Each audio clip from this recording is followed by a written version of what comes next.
ಮಾಡ್ಕೊಳ್ಳಿ ಮೇಡಮ್.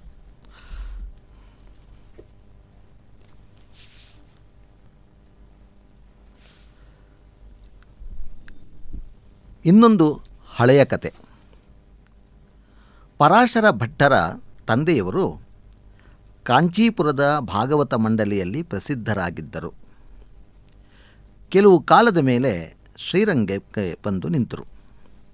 ತಂದೆಯವರು ಶ್ರೀರಂಗಕ್ಕೆ ಬಂದ ಸ್ವಲ್ಪ ಕಾಲದ ಮೇಲೆ ಭಟ್ಟರು ಜನಿಸಿದರು. ತಂದೆ ಯಾವಾಗಲೂ ಆಚಾರ್ಯರ ಸೇವೆಯಲ್ಲಿ ಇದ್ದುದರಿಂದ ಮನೆಯಲ್ಲಿ ದೇವರ ಸೇವೆಯನ್ನು ನಡೆಸುವುದು, ಭಾಗವತ ಸೇವೆಯನ್ನು ಮಾಡುವುದು, ಮಗನನ್ನು ಸಾಕುವುದು ಮೊದಲಾದ ಕೆಲಸವೆಲ್ಲ ಭಟ್ಟರ ತಾಯ ಮೇಲೆ ಇತ್ತು. ಈ ತಾಯಿಯ ಶಿಕ್ಷೆಯಲ್ಲಿ ಬೆಳೆಯುತ್ತಾ ಭಟ್ಟರು ಶ್ರೇಷ್ಠರಾದ ಗುರುಗಳ ಸಾನ್ನಿಧ್ಯದಲ್ಲಿ ವಯಸ್ಸಿಗೆ ತಕ್ಕ ವ್ಯಾಸಂಗವನ್ನು ಮಾಡಿ ಗುಣದಲ್ಲಿಯೂ ಆಚಾರದಲ್ಲಿಯೂ ದೈವ ಭಕ್ತಿಯಲ್ಲಿಯೂ ತಂದೆಗೆ ಸರಿ ಮಿಗಿಲು ಎನ್ನುವಂತೆ ದೊಡ್ಡವರಾದರು. ಅವರ ತಾಯಿ ಅವರಿಗೆ ದಿನದಿನವೂ ಸಂಸಾರದ ಒಂದೊಂದು ವಿಷಯದಲ್ಲೂ ತೋರಿಸಿಕೊಡುತ್ತಿದ್ದ ಸನ್ಮಾರ್ಗವೇ ಇದಕ್ಕೆ ಸಾಧನವಾಗಿತ್ತು. ಯಾವುದಾದೊಂದು ಮಾತು ಬಂದರೂ ಆಕೆ ದೇವರನ್ನು ನಂಬಿರಬೇಕು ಎಂಬ ಮುಖ್ಯ ವಿಷಯವನ್ನು ಹೇಳುತ್ತಲೇ ಇರುವರು. ನೋಡ ಹೋದರೆ ಇದಕ್ಕಿಂತ ಹೆಚ್ಚಾದ ತತ್ವವಿಲ್ಲ. ಆದರೆ ಇದು ಬಾಯಲ್ಲಿ ಬರುವುದೇ 100ರಲ್ಲಿ ಒಬ್ಬರಿಗೆ, ಮನಸ್ಸಿನಲ್ಲಿ ನೆಟ್ಟಿರುವುದು ಎಷ್ಟರಲ್ಲಿ ಒಬ್ಬರಿಗೆ. ಸೇವೆಗೆ ಹೂ ಹೆಚ್ಚಾಗಿ ಸಿಗಲಿಲ್ಲ ಎಂದರೆ ಆಕೆ ಭಗವಂತನಿಗೆ ಎಷ್ಟು ಬೇಕು, ಏನು ಬೇಕು? ಹೂ ತುಂಬ ಇದ್ದರೆ ತುಂಬ ಕೊಡು, ಕೊಂಚ ಇದ್ದರೆ ಕೊಂಚ ಕೊಡು, ಹೂ ಇಲ್ಲದಿದ್ದರೆ ಎಲೆಯನ್ನು ಸಮರ್ಪಿಸು ಎನ್ನುವರು. ಯಾರಾದರೂ ಈ ದಿನ ದೇವಸ್ಥಾನಕ್ಕೆ ಹೋಗಲಿಲ್ಲ, ಅನ್ಯಾಯವಾಯಿತು ಎಂದರೆ ಆಕೆ ಮನಸ್ಸಿನಲ್ಲಿ ಬೇನೆ ಇರಲಿ, ನೀನು ದೇವಸ್ಥಾನಕ್ಕೆ ಹೋಗದಿದ್ದರೆ ದೇವರು ನೀನಿರುವಲ್ಲಿಗೇ ಬರುವರು ಎನ್ನುವರು. ಮನೆಗೆ ಬಂದ ಭಾಗವತರ ವಿಷಯದಲ್ಲಿ ಆಕೆಯ ಆದರ ಅಷ್ಟಿಷ್ಟಲ್ಲ. ದೇವರ ಪೂಜೆಯಲ್ಲಿ ಅವರ ಶ್ರದ್ಧೆಗೆ ಮಿತಿಯೇ ಇಲ್ಲ. ಇಂತಹ ತಾಯಿಯ ಪೋಷಣೆಯಲ್ಲಿ ಭಟ್ಟರವರು ಚಿಕ್ಕಂದಿನಲ್ಲೇ ಭಕ್ತ ಶಿರೋಮಣಿಗಳಾದರು. ಗುರುಗಳು ಯಾವುದಾದರನ್ನಾದರೂ ಹೇಳಿದಾಗ ಭಟ್ಟರು ನಮ್ಮ ತಾಯಿ ಹೀಗೇ ಹೇಳಿದರು ಎನ್ನುವರು. ಈ ಮಾತನ್ನು ಬಹಳ ಸಲ ಕೇಳಿ ಗುರುಗಳು ಸ್ವಲ್ಪ ಆಶ್ಚರ್ಯಪಟ್ಟರು.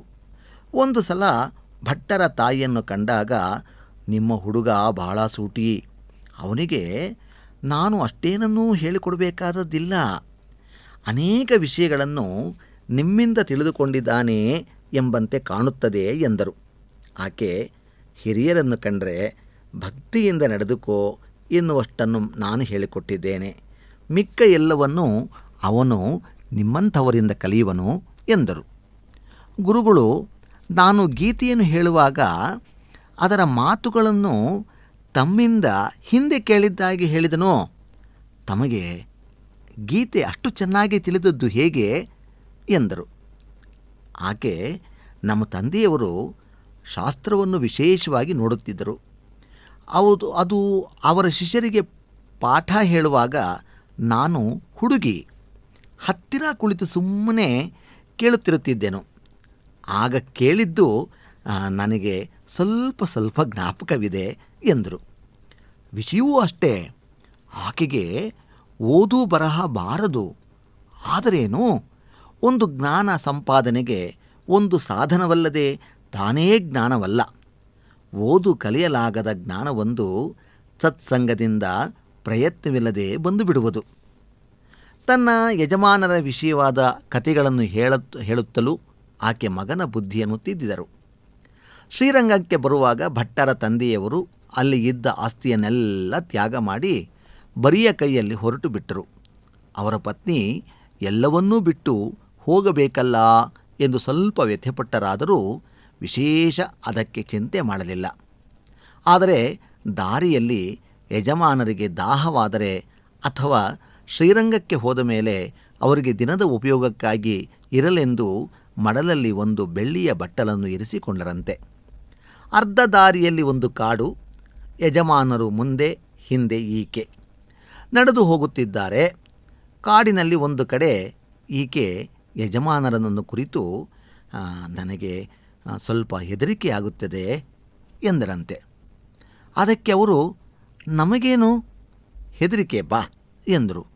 ಸ್ವಲ್ಪ ದೂರ ಹೋದ ಮೇಲೆ ಇವರು ಮತ್ತೆ ಭಯವಾಗುತ್ತದೆ ಎಂದರಂತೆ. ಯಜಮಾನರು, ಭಯಕ್ಕೇನು ಕಾರಣ, ಏನನ್ನಾದರೂ ತಂದಿದೀಯಾ ಎಂದು ಕೇಳಿದರು. ಈಕೆ ಬಟ್ಟಲನ್ನು ತಂದಿರುವ ವಿಷಯವನ್ನು ಬಹಳ ಸಂಕೋಚದಿಂದ ಹೇಳಿದರು. ಅದನ್ನು ಕೇಳಿ ಅವರು, ಕಾಂಚೀಪುರದಲ್ಲಿ ಕೊಟ್ಟ ದೇವರು ಶ್ರೀರಂಗದಲ್ಲಿ ಕೊಡುವುದಿಲ್ಲವೇ? ನಿನಗೆ ಈ ಭ್ರಾಂತಿ ಉಂಟೆ, ಅದನ್ನು ಎಸೆ ಎಂದರಂತೆ. ಯಜಮಾನಿ ಒಂದು ಮಾತನ್ನೂ ಆಡದೆ ಕಾಂಚೀಪುರದಿಂದ ತಂದಿದ್ದ ಬಟ್ಟಲನ್ನು ಕಾಡಿನಲ್ಲಿ ಎಸೆದರು. ಸ್ವಲ್ಪ ದೂರ ನಡೆದ ಮೇಲೆ ಕಾಡು ಇನ್ನೂ ದಟ್ಟವಾಯಿತು. ಯಜಮಾನರು ಪತ್ನಿಯನ್ನು, ಈಗ ಭಯವಿಲ್ಲವಲ್ಲವೇ ಎಂದು ಕೇಳಿದರಂತೆ. ಆಕೆ ಇಲ್ಲ ಎಂದರು. ಯಜಮಾನರು, ಮಡಿಲಲ್ಲಿದ್ದರೆ ಗಿಡದಲ್ಲಿ ಭಯ ನೋಡಿದೆಯಾ ಎಂದರು. ಹೀಗೆ ಇವರು ಬಂದು ಶ್ರೀರಂಗದಲ್ಲಿ ನಿಂತರು. ಯಜಮಾನರು ಹೇಳಿದ್ದಂತೆ ಅಲ್ಲಿಯೂ ಅವರಿಗೆ ಸನ್ಮಾನ ದೊರೆಯಿತು. ಭಾಗವತರ ಸೇವೆಗೆ ಬೇಕಾದ ಉಪಪತ್ತಿ ಒದಗಿತು. ಕೊಂಚ ಕಾಲದಲ್ಲಿ ಶ್ರೀರಂಗದಲ್ಲಿ ಗೃಹವು ಭಾಗವತ ಗೋಷ್ಠಿಯ ಮುಖ್ಯವಾದ ಆಶ್ರಯಗಳಲ್ಲಿ ಒಂದಾಗಿ ಪರಿಣಮಿಸಿತು. ಈ ಕಥೆಯನ್ನು ಈಕೆ ಮಗನಿಗೆ 10 ಸಲ ಹೇಳಿದ್ದರು. ಮಗ ಅದನ್ನು ಬಹು ಆತುರದಿಂದ ಕೇಳುವನು. ಹೀಗೆ ತಾಯಿಯ ಶಿಕ್ಷೆಯಿಂದಲೂ ಗುರುಗಳ ಆಶ್ರಯದಿಂದಲೂ ಭಟ್ಟರು ಉದಾತ್ತ ನೀತಿಯನ್ನು ಕಲಿತು ಹಿರಿಯರು ನಡೆದ ಉತ್ತಮ ಪಥದಲ್ಲಿ ಬಹುದೂರವನ್ನು ಚಿಕ್ಕಂದಿನಲ್ಲಿಯೇ ನಡೆದು ಮುಗಿಸಿದರು. ಭಟ್ಟರಿಗೆ ಸುಮಾರು 24 ವರ್ಷ ವಯಸ್ಸಿರಬಹುದು. ಆ ವೇಳೆಗೆ ಅವರಿಗೆ ದೇವಾಲಯದ ಭಾಗವತ ಗೋಷ್ಠಿಯಲ್ಲಿ ಗಣ್ಯವಾದ ಸ್ಥಾನ ದೊರೆತಿತ್ತು. ಮನೆಯಲ್ಲಿ ಆಗಾಗ ಭಾಗವತರ ಸಮಾರಾಧನೆಗಳೂ ನಡೆಯುತ್ತಿದ್ದವು. ಮನೆಯಲ್ಲಿ ಅಡಿಗೆಗೆ ಮತ್ತು ದೇವರ ಸೇವೆಗೆ ಸಹಾಯವಾಗಿ ಬ್ರಾಹ್ಮಣನು ಒಬ್ಬನಿದ್ದನು. ಭಟ್ಟರು ಒಂದೊಂದು ದಿನ ದೇವರ ಪೂಜೆಯನ್ನು ತಾವು ಮಾಡುವರು, ಒಂದೊಂದು ದಿನ ಪರಿಚಾರಕನಿಗೆ ನೀವೇ ಮಾಡಿ ಎಂದು ಹೇಳುವರು. ಭಟ್ಟರು ಮಾಡುತ್ತಿದ್ದ ಪೂಜೆ ಒಂದೊಂದು ಸಮಯದಲ್ಲಿ ಬಹಳ ಹೊತ್ತು ತೆಗೆದುಕೊಳ್ಳುವುದು, ಒಂದೊಂದು ಸಮಯದಲ್ಲಿ ಜಾಗೃತಿಯಲ್ಲಿಯೇ ಮುಗಿದು ಹೋಗುವುದು. ಪರಿಚಾರಕನ ಪೂಜೆ ಒಂದು ಮೇಲು ಪಂಕ್ತಿಯನ್ನು ಅನುಸರಿಸಿ ಮಾಡುತ್ತಿದ್ದುದು. ಇಷ್ಟು ಸ್ತೋತ್ರ, ಇಷ್ಟು ಉಪಚಾರ, ಇಷ್ಟು ವಿನ್ಯಾಸ, ಇಷ್ಟು ವೇದ, ಇಷ್ಟು ಪುರಾಣ, ಇಷ್ಟು ಪ್ರಬಂಧ ಎಂದು ಅದರಲ್ಲಿ ನಿಯಮವಿತ್ತು.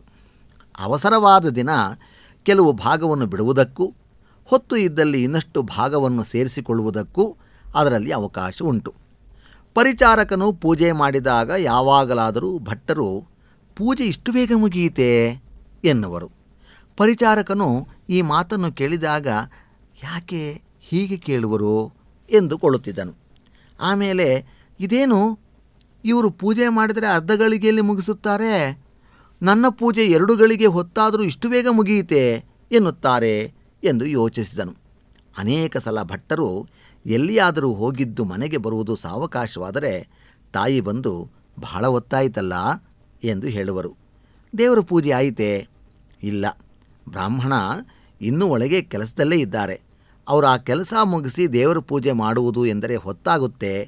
ತಾಯಿ ಹೀಗೆಂದಾಗ ಭಟ್ಟರು, ಪೂಜೆ ನಾನೇ ಮಾಡಿಬಿಡುತ್ತೇನೆ, ಅವರು ಅಡಿಗೆ ಮುಗಿಸಿ ಎಲೆ ಹಾಕಲಿ, ಭಾಗವತವರನ್ನು ಕಾಯಿಸಬಾರದು ಎನ್ನುವರು. ಪರಿಚಾರಕನು ಇಂತಹ ಸಂದರ್ಭಗಳಲ್ಲಿ ಭಟ್ಟರು ಮಾಡುವ ಪೂಜೆ ಎಷ್ಟು ಸೂಕ್ಷ್ಮವಾಗಿತ್ತು ಎಂಬುದನ್ನು ಬಲ್ಲನು. ತನ್ನ ಪೂಜೆ ಜಾಗೃತೆ ಮುಗಿಸಿತೆಂದು ಅವರು ಹೇಳಿದಾಗ ಇವನು, ನಾನು ಮಾಡುವ ಪೂಜೆ ಇದಕ್ಕಿಂತ ಕಡಿಮೆಯಾಯಿತೆ, ಇವರು ಏಕೆ ಹೀಗೆ ಆಕ್ಷೇಪಣೆ ಮಾಡುವರು ಎಂದುಕೊಳ್ಳುವನು. ಹೀಗೆ ಅವನಿಗೆ ಭಟ್ಟರ ವಿಷಯದಲ್ಲಿ ಒಂದು ಅಸೂಯೆ ತಲೆದೋರಿತು. ಹೀಗೆ ಇರುತ್ತಿರುವಲ್ಲಿ ಒಂದು ಸಲ ಎಂದಿಗಿಂತ ಸ್ವಲ್ಪ ದೊಡ್ಡದಾದ ಸಮಾರಾಧನೆ ಒಂದು ಒದಗಿತು. ಆ ದಿನ ಭಟ್ಟರು ಅಂಗಳದಲ್ಲಿ ಕುಳಿತು ದೊನ್ನೆಗಳನ್ನು ಹಚ್ಚುತ್ತಾ ಪರಿಚಾರಕರನ್ನು ಕುರಿತು, ಈ ದಿನ ನೀವೇ ಪೂಜೆಯನ್ನು ಮಾಡಿಬಿಡಿ ಎಂದರು. ಬಹಳ ಜನ ಅತಿಥಿಗಳು ನೆರೆದಿರಬೇಕಾದರೆ ಪರಿಚಾರಕನು ಗುಡುಗಿನಂತೆ ಮೊಳಗುವ ಧ್ವನಿಯಿಂದ ಮಂತ್ರಗಳನ್ನು ಹೇಳುತ್ತಾ ದೇವರ ಪೂಜೆಯನ್ನು ಮಾಡಿದನು. ಹೊರಗೆ ಬಂದಾಗ ಭಟ್ರು, ಪ್ರಬಂಧ ಸ್ವಲ್ಪ ಸೂಕ್ಷ್ಮ ಮಾಡಿಬಿಟ್ರಲ್ಲ ಎಂದರು. ಎಲ್ಲರ ಎದುರಿಗೆ ಹೀಗೆ ಹೇಳಿದ್ರಿಂದ ಬ್ರಾಹ್ಮಣನಿಗೆ ಬಹಳ ಅವಮಾನವಾಯಿತು. ಅವನು ಯಜಮಾನಿಯ ಬಳಿಗೆ ಹೋಗಿ, ಅಮ್ಮ, ನಿಮ್ಮ ಮಕ್ಕಳು ನನಗೆ ಸಣ್ಣ ಮಾತನ್ನು ಹೇಳುತ್ತಾರೆ. ಎಲ್ಲರೆದುರಿಗೆ ಪೂಜೆ ಬೇಗ ಮುಗಿಸಿಬಿಟ್ಟೆ, ಸ್ತೋತ್ರ ಬಿಟ್ಟೆ, ಪ್ರಬಂಧ ಬಿಟ್ಟೆ ಎನ್ನುತ್ತಾರೆ. ನನಗೆ ತಲೆ ತಗ್ಗಿಸುವ ಹಾಗೆ ಆಗುತ್ತೆ ಎಂದನು. ಯಜಮಾನಿ, ನೀನು ಸ್ತೋತ್ರ ಪ್ರಬಂಧ ಬಿಟ್ಟಿಯೋ ಏನೋ, ಅದಕ್ಕೆ ಅವನು ಹಾಗೆ ಹೇಳುತ್ತಾನೆ ಎಂದರು. ಪರಿಚಾರಕನು, ನಾನು ಒಂದು ಸ್ತೋತ್ರ ಬಿಟ್ಟರೆ ಒಂದು ಸ್ತೋತ್ರವನ್ನಾದರೂ ಹೇಳುತ್ತೇನೆ, ಇವರು ಒಂದೊಂದು ಸಲ ಒಂದು ಸ್ತೋತ್ರವನ್ನೂ ಹೇಳದೆ ಪೂಜೆ ಮುಗಿಸುತ್ತಾರಲ್ಲ, ನಾನು ಮಾಡಿದ ಪೂಜೆ ಅದಕ್ಕಿಂತ ಸೂಕ್ಷ್ಮವಾಗಿದೆ ಎಂದನು. ಯಜಮಾನಿ, ಹೋಗಲಿ ಬಿಡು, ಅವನಿಗೆ ಇನ್ನೂ ಚಿಕ್ಕ ವಯಸ್ಸು, ಒಂದೆರಡು ಮಾತು ಹೆಚ್ಚು ಕಡಿಮೆಯಾದರೂ ನೀನು ಅದನ್ನು ಮನಸ್ಸಿಗೆ ಹಚ್ಚಿಕೊಳ್ಳಬಾರದು ಎಂದರು. ಆ ದಿನ ಸಾಯಂಕಾಲ ಮಗನನ್ನು ಕರೆದು, ಅಪ್ಪ, ಮನೆಯ ಬ್ರಾಹ್ಮಣನಿಗೆ ಅಷ್ಟು ಜನರ ಎದುರಿಗೆ ದೇವರ ಪೂಜೆಯಲ್ಲಿ ಒಂದನ್ನು ಬಿಟ್ಟೆ ಇದನ್ನು ಬಿಟ್ಟೆ ಎಂದರೆ ಅವಮಾನವಾಗುತ್ತದೆ ಎಂದರು. ಭಟ್ಟರು, ಹೌದಮ್ಮ, ಹೇಳಿದೆ, ಆದರೆ ಅವರು ಅವಮಾನವೆಂದು ಎಣಿಸಿಕೊಳ್ಳುವರು ಎಂದು ತೋರಲಿಲ್ಲ. ಪಾಪ, ಅವರಿಗೇಕೆ ಅವಮಾನವಾಗಬೇಕು? ಇನ್ಮೇಲೆ ಹಾಗೆ ಹೇಳದಿದ್ದರೆ ಸರಿ ಎಂದರು. ಬ್ರಾಹ್ಮಣನ ಒಳಗಿನಿಂದ ಇದನ್ನು ಕೇಳುತ್ತಲಿದ್ದನು. ಅವನಿಗೆ ಬಹಳ ಸಂತೋಷವಾಯಿತು. ಇದಾದ ಮೇಲೆ ಕೊಂಚ ದಿನಕ್ಕೆ ನವರಾತ್ರಿಯ ತದೀಯ ಆರಾಧನೆಗಳು ಬಂದವು. ಒಂದು ದಿನ ಭಟ್ಟರೇ ಪೂಜೆ ಮಾಡಿದರು. 5 ನಿಮಿಷ ಕೂಡ ತೆಗೆದುಕೊಳ್ಳಲಿಲ್ಲ. ಮಾರನೇ ದಿನ ಪರಿಚಾರಕರನ್ನು ಪೂಜೆ ಮಾಡಿ ಹೇಳಿದರು. ಪೂಜೆ ಮುಗಿದ ಮೇಲೆ ಬಾಯಿ ತಪ್ಪಿ, ಬಹಳ ಬೇಗ ಮುಗಿಸಿದಿರಿ ಎಂದರು.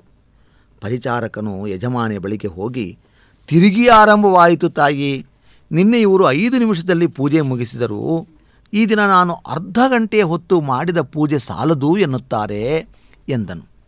ಯಜಮಾನಿ, ತಿರುಗಿ ಹೇಳುತ್ತೇನೆ ಬಿಡು ಎಂದು ಸಮಾಧಾನ ಹೇಳಿ, ಇವನಿಗೆ ಇದರ ಮರ್ಮ ತಿಳಿಯಬೇಕು, ಇಲ್ಲದಿದ್ದರೆ ಇವನು ಉದ್ಧಾರವಾಗುವುದಿಲ್ಲ ಎಂದುಕೊಂಡು ಇವನಿಗೆ ಇದು ತಿಳಿಯುವಂತೆ ಮಾಡಬೇಕು ಎಂದು ನಿಶ್ಚಯಿಸಿದರು.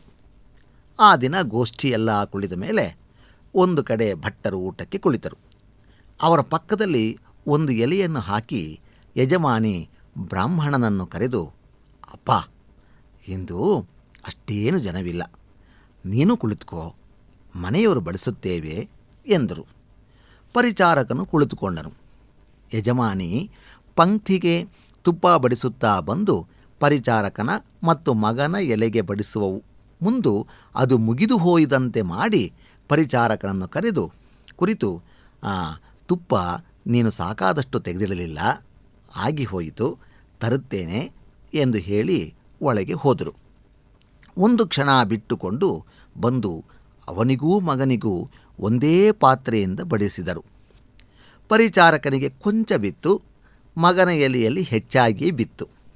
ಮುದುಕಿ ಪರಿಚಾರಕನಿಗೆ ಕೇಳುವಂತೆ ಹೆಚ್ಚಾಯಿತು ಎಂದು ಹೇಳಿಕೊಂಡು ಒಳಕ್ಕೆ ಹೋದರು. ಪರಿಚಾರಕ, ಮುದುಕಮ್ಮನಿಗೆ ಮಗನೆಂದರೆ ಪ್ರೀತಿ, ನನಗಿಂತ ಅವನಿಗೆ ಹೆಚ್ಚು ತುಪ್ಪ ಹಾಕಿದರೂ ನ್ಯಾಯವೇ ಸರಿ, ನಮ್ಮಮ್ಮ ಇದ್ದರೆ ನನಗೆ ಹೆಚ್ಚಾಗಿ ಹಾಕ್ತಿದ್ರು ಎಂದುಕೊಂಡನು. ಪರಿಶೇಚನ ತೀರ್ಥ ಆದ ಮೇಲೆ ಎಲ್ಲರೂ ಊಟಕ್ಕೆ ಕುಳಿತರು. ಪರಿಚಾರಕ ಅನ್ನವನ್ನು ಕಲಿಸಿ ಆಹುತಿಯ 4 ಅಗುಳನ್ನು ಬಾಯಿಗೆ ಇಟ್ಟುಕೊಂಡನು. ಅದನ್ನು ಒಗೆಯಬೇಕು ಎನಿಸಿತು. ಆ 4 ಅಗುಳು ವಿಷದಂತೆ ಕಹಿ. ಒಂದು ಕ್ಷಣ ತಡೆದನು. ಇತರರು ಏನು ಮಾಡುತ್ತಿರುವರು ಎಂದು ಎರಡೂ ಕಡೆಯೂ ನೋಡಿದನು. ಅತಿಥಿಗಳೆಲ್ಲ ಸುಖವಾಗಿ ಊಟ ಮಾಡುತ್ತಿದ್ದಾರೆ. ಪಕ್ಕದಲ್ಲಿ ಭಟ್ಟರು ಆಹುತಿಗಳನ್ನೆಲ್ಲ ಮುಗಿಸಿದ್ದಾರೆ. ಅನ್ನವನ್ನು ಕಲಿಸಿ ಕೈಗೆ ಒಂದು ತುತ್ತು ತೆಗೆದುಕೊಂಡಿದ್ದಾರೆ. ಏಕೆ ಕಹಿ ಆಯಿತು ಎಂದು ಪರಿಚಾರಕನು ಇನ್ನೂ 4 ಅಗಳನ್ನು ಬಾಯಿಗೆ ಇಟ್ಟುಕೊಂಡನು. ಅದೂ ಕಹಿ. ಇನ್ನು ಯಾರಿಗೂ ಕಹಿ ಇಲ್ಲದೆ ನನಗೇಕೆ ಕಹಿ ಆಯಿತು ಎಂದು ಇವನು ಯೋಚಿಸಿದನು. ಒಳಗೆ ಮಂಚಿಗೆಯ ಮೇಲೆ ತುಪ್ಪದ ಪಾತ್ರೆಯ ಪಕ್ಕದಲ್ಲಿ ಬೇವಿನ ಎಣ್ಣೆಯ ಪಾತ್ರೆ ಇದ್ದದ್ದು ಜ್ಞಾಪಕಕ್ಕೆ ಬಂತು. ಮುದುಕಮ್ಮ ಮರೆತು ನನಗೆ ಬೇವಿನ ಎಣ್ಣೆಯನ್ನು ಬಡಿಸಿದಳೋ ಎಂದುಕೊಂಡನು. ಆದರೆ ತನಗೆ ಬಡಿಸಿದ್ದನ್ನೇ ಮಗನಿಗೂ ಬಡಿಸಿದಳು. ಆತ ಈಗಾಗಲೇ 2 ತುತ್ತು ತಿಂದಿದ್ದಾನೆ, ಕಹಿ ಎನಿಸಲಿಲ್ಲ ಎಂದುಕೊಂಡು ಯಜಮಾನಿಯನ್ನು ಕರೆದು ಕೇಳಬೇಕೆಂದು ಯೋಚಿಸಿಕೊಂಡನು. ಅಷ್ಟು ಹೊತ್ತಿಗೆ ಆಕೆ ಇನ್ನೇನೇನೂ ಬಡಿಸುವುದಕ್ಕೆ ಪಾತ್ರೆಯನ್ನು ತೆಗೆದುಕೊಂಡು ಬಂದರು. ಪರಿಚಾರಕನು ಅವರನ್ನು ಕರೆದು, ತಾಯಿ, ತಾವು 2ನೇ ಸಲ ಬಡಿಸಿದ್ದು ತುಪ್ಪವೋ ಇನ್ನನ್ನೇನಾದರೋ ಎಂದನು. ಆಕೆ ತುಪ್ಪ ಎಂದರು. ಅವನು, ಇದೇಕೋ ಕಹಿಯಾಗಿದೆ. ತುಪ್ಪದ ಪಾತ್ರೆಯಲ್ಲಿ ಪಕ್ಕದಲ್ಲಿ ಬೇವಿನ ಎಣ್ಣೆಯ ಪಾತ್ರೆ ಇತ್ತು. ಕೈತಪ್ಪಿ ಅದನ್ನೇನಾದರೂ ತಂದು ಬಡಿಸಿದರೋ ಎಂದನು. ಅವರು, ಅಯ್ಯೋ, ಹಾಗುಂಟೆ, ನೋಡುತ್ತೇನೆ ಎಂದು ಹೇಳಿ ಒಳಗೆ ಹೋಗಿ ಪಾತ್ರೆಯನ್ನು ತಂದು, ಹೌದು, 60 ವರ್ಷಕ್ಕೆ ಬರುವ ಅರಳು ಮರಳು ನನಗೆ ಈಗಲೇ ಬಂದಿದೆ ಎಂದು ಕಾಣುತ್ತದೆ ಎಂದು ಹೇಳಿ ಮಗನನ್ನು ಕುರಿತು, ಅಪ್ಪ, ನಿನಗೂ ಇದನ್ನೇ ಬಡಿಸಿದನಲ್ಲ, ಕಹಿಯಿಲ್ಲವೇ ಎಂದು ಕೇಳಿದರು. ಭಟ್ಟರು ಆಗ ಬಾಯಿಗೆ ಇಟ್ಟುಕೊಂಡ ತುತ್ತನ್ನು ಚಪ್ಪರಿಸಿ ನೋಡಿ, ಹೌದಮ್ಮ, ಕಹಿಯಾಗಿದೆಯಲ್ಲ, ಇದೇಕೆ, ಏನು ಬಡಿಸಿದೆ ಎಂದು ಅನ್ನವನ್ನು ಒಂದು ಕಡೆ ಇಟ್ಟರು. ಯಜಮಾನಿ ತನ್ನನ್ನು ತಾನು ಬಹು ವಿಧವಾಗಿ ಆಡಿಕೊಂಡಂತೆ ತೋರ್ಪಡಿಸಿ ಇಬ್ಬರಿಗೂ ಬೇರೆ ಅನ್ನವನ್ನು ತುಪ್ಪವನ್ನು ಬಡಿಸುತ್ತಾ ಮಗನನ್ನು, ಬೇವಿನ ಎಣ್ಣೆಯ ಕಹಿ ನಿನಗೆ ತಿಳಿಯಬೇಡವೇನಪ್ಪ, 4 ತುತ್ತು ತಿಂದಿಯಲ್ಲ ಎಂದರು. ಅವರು, ಕಹಿ ತಿಳಿಯದೇ ಏನಮ್ಮ, ಆಗ ಏನೋ ಯೋಚನೆ ಮಾಡುತ್ತಿದ್ದೆ ಅಷ್ಟೇ ಎಂದರು. ಯೋಚನೆ ಯಾವುದಪ್ಪ ಅದು? ಎಲೆಯಲ್ಲಿ ಬಡಿಸಿದ ಕಹಿ ಸಹಿತ ತಿಳಿಯದೆ ಈ ದಿನ ಪರಿಚಾರಕನ ಕಡೆ ತೋರಿಸಿ, ಇವರು ದೇವರ ಪೂಜೆಯಲ್ಲಿ ನೀವಾರ ಶೋಕದ ಶ್ರುತಿಯನ್ನು ಚೆನ್ನಾಗಿ ಹೇಳಿದರು. ಅದನ್ನು ಕುರಿತು ಯೋಚನೆ ಮಾಡುತ್ತಿದ್ದೆ. ಒಳ್ಳೆ ಯೋಚನೆಯಪ್ಪ ಎಂದರು ತಾಯಿ. ಭಟ್ಟರು, ಪರಮಾತ್ಮನ ಸ್ವರೂಪ ವಿಚಿತ್ರವಾದದ್ದು ನಿಜ, ಆದರೆ ವೇದದಲ್ಲಿ ಅದನ್ನು ಹೇಳಿರೋ ರೀತಿ ಅಷ್ಟೂ ವಿಚಿತ್ರವಾಗಿದೆ. ನವಣೆಯ ಊಗಿನ ಕೊನೆಯಲ್ಲಿ ಕುಳಿತು ಓಲಾಡುತ್ತಿರುವನಂತೆ ಪರಮಾತ್ಮ. ಹಾಗೆ ಓಲಾಡುತ್ತಾ ಅವನು ತನ್ನ ಹೊಟ್ಟೆಯಲ್ಲಿ ಬ್ರಹ್ಮ, ರುದ್ರ, ಇಂದ್ರಾದಿ ಸಮಸ್ತ ದೇವತೆಗಳನ್ನು, ಅಖಿಲ ಬ್ರಹ್ಮಾಂಡವನ್ನೂ ಧರಿಸಿ ಕುಳಿತಿದ್ದಾನಂತೆ. ಇದು ಎಷ್ಟು ವಿಚಿತ್ರ ಎಂದು ಯೋಚನೆ ಮಾಡುತ್ತಾ ಇದ್ದೆ. ಆಗ ತುತ್ತಿನ ರುಚಿ ತಿಳಿಯಲಿಲ್ಲ ಎಂದು ಹೇಳಿದರು. ಊಟ ಮುಗಿಯಿತು. ಎಲ್ಲ ಆದ ಮೇಲೆ ತಾಯಿ ಪರಿಚಾರಕನನ್ನು ಕರೆದು, ಅಪ್ಪ, ನಿನ್ನ ಪೂಜೆಗೂ ಅವನ ಪೂಜೆಗೂ ವ್ಯತ್ಯಾಸ ತಿಳಿಯಿತೇ ಎಂದರು. ಅದಕ್ಕೆ ಮೊದಲೇ ಪರಿಚಾರಕನು ಈಕೆ ಬೇವಿನ ಎಣ್ಣೆಯನ್ನು ಬೇಕೆಂದೇ ಬಡಿಸಿದ್ದರೆಂದು ಊಹಿಸಿದ್ದನು. ತನಗೆ ಬುದ್ಧಿ ಬರಲೆಂಬ ಉದ್ದೇಶದಿಂದ ಹಾಗೆ ಮಾಡಿರಬೇಕು ಎಂದು ಅವನಿಗೆ ತೋರಿತ್ತು. ತಾನು 4 ಅಗಳು ಬಾಯಿಗೆ ಇಟ್ಟುಕೊಂಡು ಸಹಿಸಲಾರದೆ ಹೋದ ಆ ಎಣ್ಣೆಯಲ್ಲಿ ಕಲಸಿದ ಅನ್ನವನ್ನು ಭಟ್ಟರು ಭಗವದ್ಧ್ಯಾನ ಮಗ್ನರಾಗಿ ರುಚಿ ತಿಳಿಯದೆ ತುತ್ತು ತುತ್ತನ್ನೇ ತಿಂದದ್ದನ್ನು ನೆನೆದು ಅವನಿಗೆ ಆಶ್ಚರ್ಯವಾಗಿತ್ತು. ಯಜಮಾನಿ ಹೀಗೆ ಕೇಳಿದೊಡನೆ ಅವನು, ಹೌದು ತಾಯಿ, ಅವರು ಮನಸ್ಸಿಟ್ಟು ಪೂಜೆ ಮಾಡುತ್ತಾರೆ, ನನಗೆ ಆ ಮನೋದಾರ್ಢ್ಯವಿಲ್ಲ ಎಂದನು. ಆಕೆ, ಅವನು ಪೂಜೆ ಮಾಡುವುದು ದೇವರ ಜಗಲಿಯ ಮೇಲೆ ಕುಳಿತಾಗ ಮಾತ್ರವಲ್ಲ, ಎಲೆಯ ಮುಂದೆ ಕುಳಿತಾಗ, ಸ್ನಾನಕ್ಕೆ ಮೊದಲು, ದೊನ್ನೆ ಹಚ್ಚುವಾಗ, ಬೀದಿಯಲ್ಲಿ ಹೋಗುವಾಗ, ಇನ್ನು ಯಾವ ಕೆಲಸವನ್ನೇ ಆಗಲಿ ಮಾಡುವಾಗ, ಯಾವಾಗಲೂ ಅವನು ದೇವರ ಧ್ಯಾನವನ್ನು ಮಾಡುತ್ತಲೇ ಇರುವನು ಎಂದರು. ಪರಿಚಾರಕನು, ನಾನು ತಿಳಿಯದೇ ಹೇಳಿದ ಮಾತನ್ನು ನೀವು ತಪ್ಪಾಗಿ ಎಣಿಸಬಾರದು ಎಂದನು. ಆಕೆ, ನಮ್ಮ ಹುಡುಗನ ರೀತಿ ತಿಳಿದು ಅವನು ಏನಾದರೂ ಎಂದರೆ ನೀನು ಕೋಪಿಸಿಕೊಳ್ಳದೇ ಇರಲಿ, ನಿನಗೆ ಅವನ ಸಹವಾಸದಿಂದ ಒಳ್ಳೆಯದಾಗಲಿ ಎಂದು ನಾನು ಹೀಗೆ ಮಾಡಿದೆ. ನಿನ್ನ ಮಾತನ್ನು ನಾನು ತಪ್ಪಾಗಿ ಎಣಿಸುವುದು ಹಾಗಿರಲಿ. ಹಸಿದಿರುವಾಗ ನಿನ್ನನ್ನು ಎಲೆಯ ಮುಂದೆ ಕೂರಿಸಿ ಈ ಪಾಪಿ ಕೈಯಲ್ಲಿ ಬೇವಿನ ಎಣ್ಣೆಯನ್ನು ಬಡಿಸಿದನು. ಆ ತಪ್ಪನ್ನು ನೀನು ಮನ್ನಿಸಬೇಕು ಎಂದರು. ಪರಿಚಾರಕನು ಅವರಿಗೆ ನಮಸ್ಕರಿಸಿ, ನನ್ನನ್ನು ಇನ್ನೊಬ್ಬ ಮಗನೂ ಎಂದೆಣಿಸಿ ನನಗೆ ಬುದ್ಧಿ ಬರುವುದಕ್ಕಾಗಿ ಹೀಗೆ ಮಾಡಿದಿರಿ. ಇದೇ ರೀತಿಯ ಕೃಪೆಯಿಂದ ಮುಂದಕ್ಕೂ ಉದ್ಧಾರ ಮಾಡಬೇಕು ಎಂದು ಬೇಡಿಕೊಂಡನು. ಧನ್ಯವಾದಗಳು.